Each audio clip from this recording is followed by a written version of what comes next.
দীর্ঘ সময় অতি সাধারণ মানুষের স্বাস্থ্যসেবায় নিজেকে নিয়োজিত করে উপাধি পেয়েছেন ডাক্তার ভাই।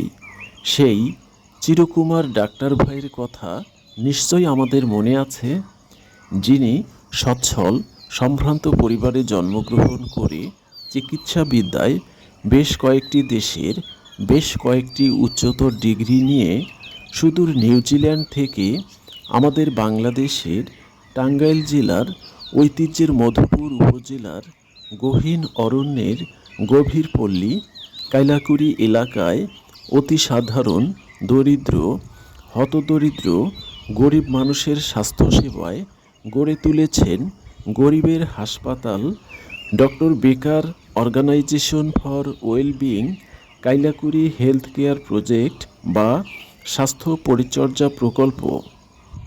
12ই আগস্ট 1941 সালে নিউজিল্যান্ডের ওয়েলিংটনে জন্ম নেয়া এই ডাক্তার ভাই 1979 সালে বাংলাদেশের মেহেরপুর জেলার বল্লভপুর মিশন হাসপাতালে মেডিকেল অফিসার হিসেবে যোগদানের মাধ্যমে বাংলাদেশ জার্নি শুরু করেন।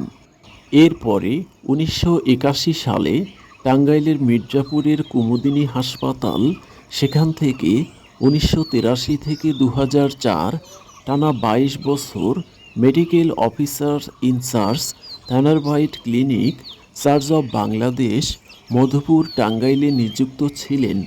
সেখান থেকে 2004 থেকে 2015 সালে তার প্রতিষ্ঠিত স্বাস্থ্য পরিচর্যা প্রকল্প কাইলাকুড়ি হেলথ কেয়ার প্রজেক্টে মেডিকেল অফিসার্স ইনচার্জ হিসেবে কর্মরত ছিলেন এবং একই বছর 1 সেপ্টেম্বর 2015 তিনি পরপারে না ফেরার দেশে চলে যান।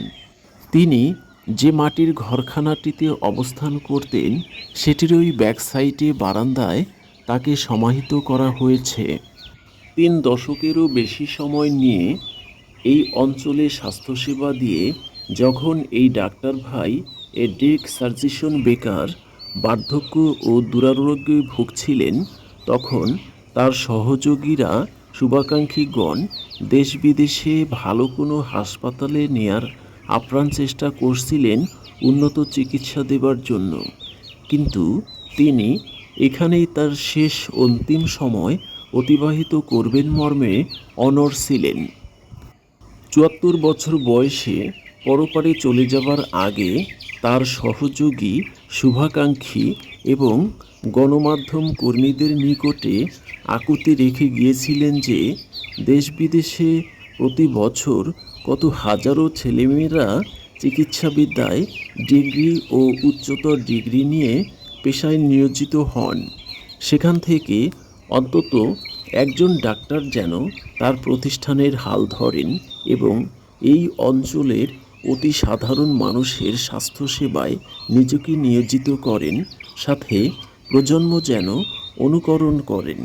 ডাক্তার ভাইয়ের এমন গহীন পল্লীর স্বাস্থ্যসেবায় তার আকুতি গণমাধ্যম সহ আলোচিত ম্যাগাজিনেও প্রকাশিত হয়। কিন্তু এত অর্থ খরচ করে, এত সময় শ্রম দিয়ে সাধনা করে চিকিৎসাবিদ্যায় ডিগ্রি নিয়ে কেই বা এমন দায়িত্ব নিতে চায় বলুন? এটি স্বাভাবিক।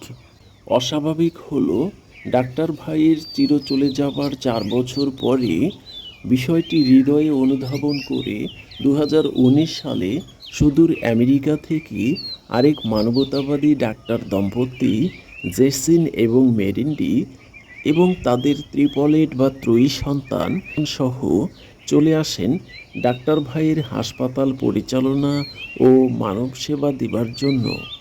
ডক্টর এড্রিক সার্জিসন বেকারের মতোই এখনকার ডাক্তার ভাই ও আপা স্বাস্থ্যসেবা দিয়ে যাচ্ছেন অতি সাধারণ জনজীবনে। পাশাপাশি বর্তমানে তাদের 4 সন্তান সহ তারাও সাধারণ জীবনযাপন করেন ডাক্তার ভাইয়ের মতোই বাঙালিয়ানার লুঙ্গি ফতুয়া রপ্তও করেছেন পাঙ্গাস সহ বাঙালিয়ানা খাবার। সন্তানদের ভর্তি করেছেন স্থানীয় মিশনারি স্কুলে। ফলে আগের মতোই মানব সেবায় আলো ছড়িয়ে যাচ্ছেন ডাক্তার ভাইয়ের হাসপাতাল 5ই আগস্ট 2014 মানব স্বাস্থ্য সেবায় আলোচিত এই ডাক্তার ভাইকে তার জীবদ্দশায় বাংলাদেশের নাগরিকত্ব প্রদান করা হয়। এই ডকুমেন্টারিতে আমি তুলে ধরার চেষ্টা করেছি সাধারণ মানুষের স্বাস্থ্যসেবায় মানবতাবাদী চিকিৎসাবিদ্যা ও দৃষ্টিভঙ্গি।